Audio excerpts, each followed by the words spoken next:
Ya, sementara itu pemirsa, Polres Aceh Besar menangani sejumlah kasus selama periode Agustus hingga September 2023. Hal tersebut disampaikan Kapolres Aceh Besar AKBP Syardi Syahputra Bustamam dalam konferensi pers dengan awak media di Mapolres Aceh Besar di Kota Janto pada Rabu 13 September 2023.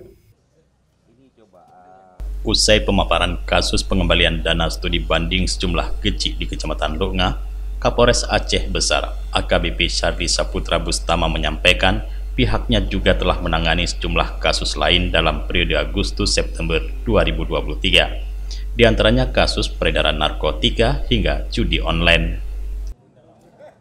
Periode Januari sampai dengan September 2023, ya, di sini ada kasus pembunuhan 1 sudah selesai, sudah tahap 2.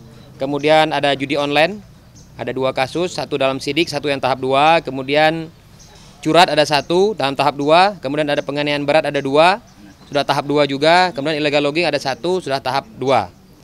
Ya, perjudian chip, hik, domino yang baru kita amankan.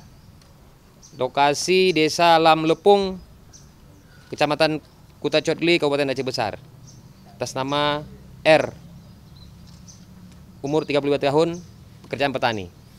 Sebelumnya pada Rabu pagi, Polres Aceh Besar telah menggelar sertijab sejumlah pejabat jajaran kepolisian dalam lingkungan Polres Aceh Besar. Pada hari ini kami Polres Aceh Besar juga melaksanakan serah terima jabatan mutasi rutin yang dilaksanakan jajaran Polda Aceh.